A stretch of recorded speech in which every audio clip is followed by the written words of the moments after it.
El fútbol a sol y sombra, Eduardo Galeano.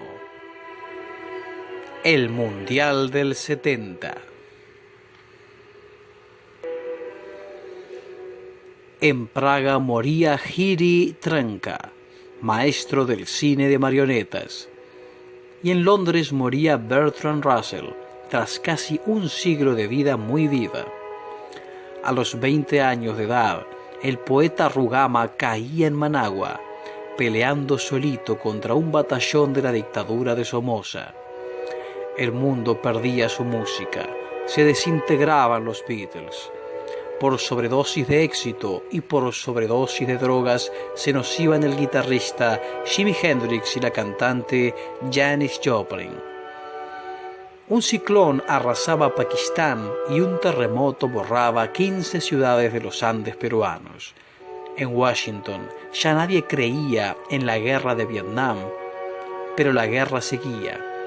Según el Pentágono, los muertos sumaban 1 millón, mientras los generales norteamericanos huían hacia adelante invadiendo Camboya. Allende iniciaba su campaña hacia la presidencia de Chile, después de 3 derrotas, y prometía dar leche a todos los niños y nacionalizar el cobre. Fuentes bien informadas de Miami anunciaban la inminente caída de Fidel Castro, que iba a desplomarse en cuestión de horas. Comenzaba la primera huelga en la historia del Vaticano. En Roma se cruzaban de brazos los funcionarios del Santo Padre, mientras en México movían las piernas los jugadores de 16 países y comenzaba el 9º Campeonato Mundial de Fútbol.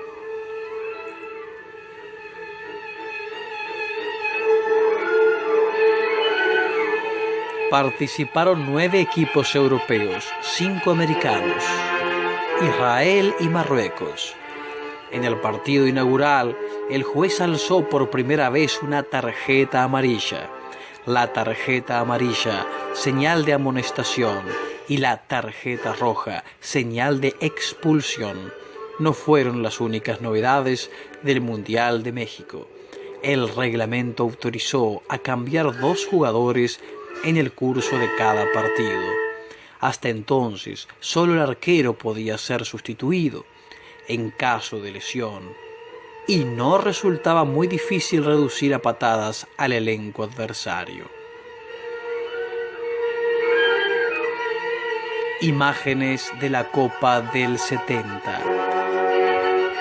La estampa de Beckenbauer, con un brazo atado, batiéndose hasta el último minuto. Fervor de Tostao, recién operado de un ojo y aguantándose a pie firme todos los partidos. Las volanderías de Pelé en su último mundial. Saltamos juntos, contó Burnić, el defensa italiano que lo marcaba. Pero cuando volví a tierra, vi que Pelé se mantenía suspendido en la altura.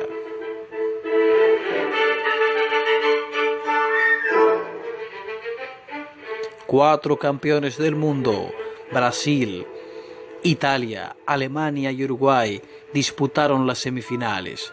Alemania ocupó el 3er lugar, Uruguay el 4º. En la final, Brasil apabulló a Italia 4-1. La prensa inglesa comentó: debería estar prohibido un fútbol tan bello. El último gol se recuerda de pie. La pelota pasó por todo Brasil, lo tocaron los 11 y por fin Pelé la puso en bandeja sin mirar para que rematara Carlos Alberto, que venía en tromba. El torpedo Müller de Alemania encabezó la tabla de goleadores con 10 tantos, seguido por el brasileño Jairzinho con 7. Campeón invicto por 3ª vez, Brasil se quedó con la Copa Rimet en propiedad. A fines de 1983, la copa fue robada y vendida después de ser reducida a casi 2 kilos de oro puro. Una copia ocupa su lugar en las vitrinas.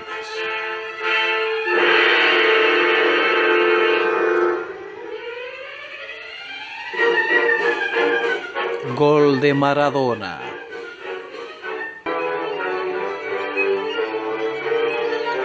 Fue en 1973. se medían los equipos infantiles de Argentinos Juniors y River Plate en Buenos Aires. El número 10 de Argentinos recibió la pelota de su arquero, esquivó al delantero centro de River y emprendió la carrera. Varios jugadores le salieron al encuentro. A uno se la pasó por el jopo, a otro entre las piernas y al otro lo engañó de taquito. Después, sin detenerse, dejó paralíticos a los zagueros y al arquero tumbado en el suelo y se metió caminando con la pelota en la valla rival. En la cancha habían quedado 7 niños fritos y 4 que no podían cerrar la boca. Aquel equipo de chiquilines, los Cebollitas, llevaba 100 partidos invicto y había llamado la atención de los periodistas. Uno de los jugadores, el Veneno, que tenía 13 años, declaró: nosotros jugamos por divertirnos, nunca vamos a jugar por plata. Cuando entra la plata, todos se matan por ser estrellas y entonces vienen la envidia y el egoísmo. Habló abrazado al jugador más querido de todos, que también era el más alegre y el más bajito, Diego Armando Maradona, que tenía 12 años y acababa de meter ese gol increíble. Maradona tenía la costumbre de sacar la lengua cuando estaba en pleno envión. Todos sus goles habían sido hechos con la lengua fuera. De noche dormía abrazado a la pelota y de día hacía prodigios con ella. Vivía en una casa pobre de un barrio pobre y quería ser técnico industrial.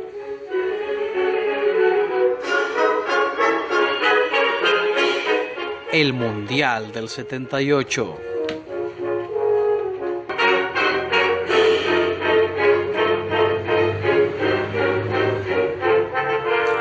En Alemania moría el popular escarabajo de la Volkswagen.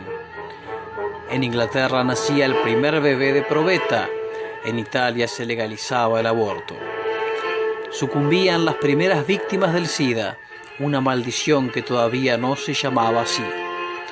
Las Brigadas Rojas asesinaban a Aldo Moro. Los Estados Unidos se comprometían a devolver a Panamá el canal usurpado a principios de siglo. Fuentes bien informadas de Miami anunciaban la inminente caída de Fidel Castro, que iba a desplomarse en cuestión de horas. En Nicaragua tambaleaba la dinastía de Somoza, en Irán tambaleaba la dinastía del Shah. Los militares de Guatemala ametrallaban una multitud de campesinos en el pueblo de Panzós. Domitila Barrios y otras 4 mujeres de las minas de estaño iniciaban una huelga de hambre contra la dictadura militar de Bolivia. Al rato toda Bolivia estaba en huelga de hambre. La dictadura caía.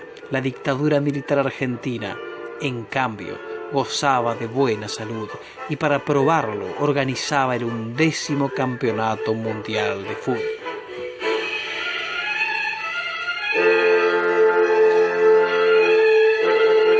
Participaron 10 países europeos, 4 americanos, Irán y Túnez. El Papa de Roma envió su bendición. Al son de una marcha militar, el general Videla condecoró a Avalanche en la ceremonia de la inauguración, en el Estadio Monumental de Buenos Aires.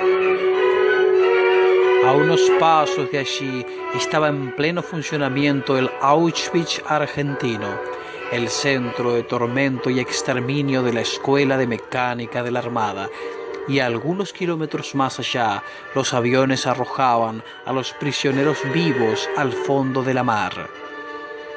Por fin el mundo puede ver la verdadera imagen de la Argentina, celebró el presidente de la FIFA ante las cámaras de la televisión. Henry Kissinger, invitado especial, anunció: este país tiene un gran futuro a todo nivel. Y el capitán del equipo alemán, Bertie Box, que dio la patada inicial, declaró unos días después: Argentina es un país donde reina el orden. Yo no he visto a ningún preso político. Los dueños de casa vencieron algunos partidos, pero perdieron ante Italia y empataron con Brasil. Para llegar a la final contra Holanda, debían ahogar a Perú bajo una lluvia de goles. Argentina obtuvo con creces el resultado que necesitaba, pero la goleada 6-0 llenó de dudas a los malpensados y a los bien pensados también. Los peruanos fueron apedreados al regresar a Lima. La final entre Argentina y Holanda se definió por alargue. Ganaron los argentinos 3-1 y en cierta medida la victoria fue posible gracias al patriotismo del palo que salvó el arco argentino en el último minuto del tiempo reglamentario. Ese palo, que detuvo un pelotazo de Resenbrink, nunca fue objeto de honores militares por esas cosas de la ingratitud humana. De todos modos, más decisivos que el palo resultaron los goles de Mario Kempes, un potro imparable que se lució galopando con la pelambre al viento sobre el césped nevado de papelitos. A la hora de recibir los trofeos, los jugadores holandeses se negaron a saludar a los jefes de la dictadura argentina. El tercer puesto fue para Brasil, el cuarto para Italia. Kempes fue el mejor jugador de la Copa y también el goleador, con 6 tantos. Detrás figuraron el peruano Cubillas y el holandés Rensenbrink, con 5 goles cada uno.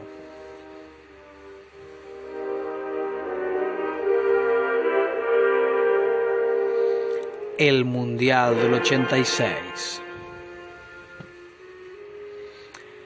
Babi Doc Duvalier huía de Haití, robándose todo, y robándose todo huía Ferdinand Marcos de Filipinas.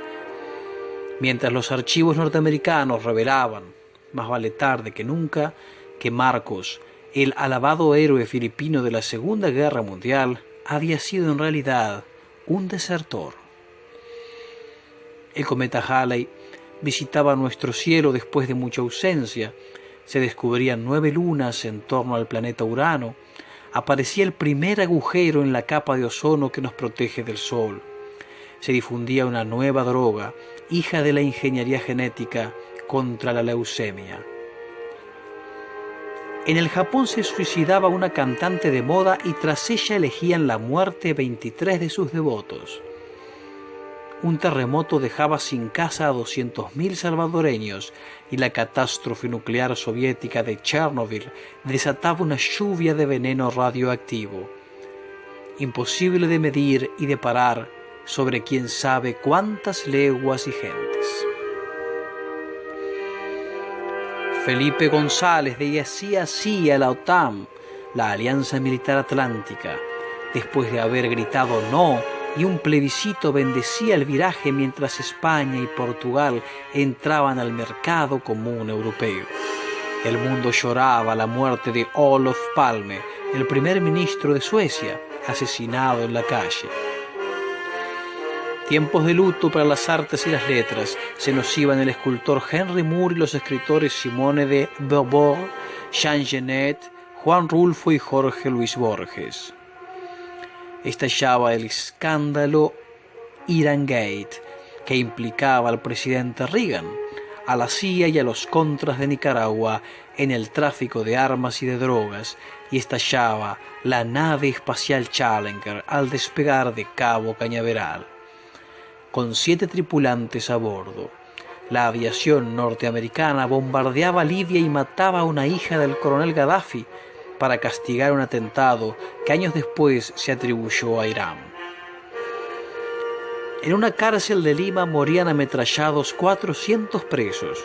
Fuentes bien informadas de Miami anunciaban la inminente caída de Fidel Castro, que iba a desplomarse en cuestión de horas. Se habían desplomado muchos edificios sin cimientos, con toda la gente adentro, cuando un terremoto había sacudido a la Ciudad de México el año anterior, y buena parte de la ciudad estaba todavía en ruinas, mientras se inauguraba allí el 13º Campeonato Mundial de Fútbol. En la Copa del 86 participaron 14 países europeos y 6 americanos, además de Marruecos, Corea del Sur, Irak y Argelia. En México nació la ola en las tribunas, que a partir de entonces suele mover a las hinchadas del mundo al ritmo de la Mar Bravía. Hubo partidos de esos que ponen los pelos de punta, como el de Francia contra Brasil, donde los jugadores infalibles, Platini, Zico, Sócrates, fracasaron en los penales. Y hubo 2 goleadas espectaculares de Dinamarca, que propinó 6 tantos a Uruguay y recibió 5 de España. Pero este fue el Mundial de Maradona. Contra Inglaterra, Maradona vengó con 2 goles de zurda el orgullo patrio malherido en las Malvinas. Hizo uno con la mano izquierda, que él llamó mano de Dios, y el otro con la pierna izquierda, después de haber tumbado por los suelos a la defensa inglesa. Argentina disputó la final contra Alemania.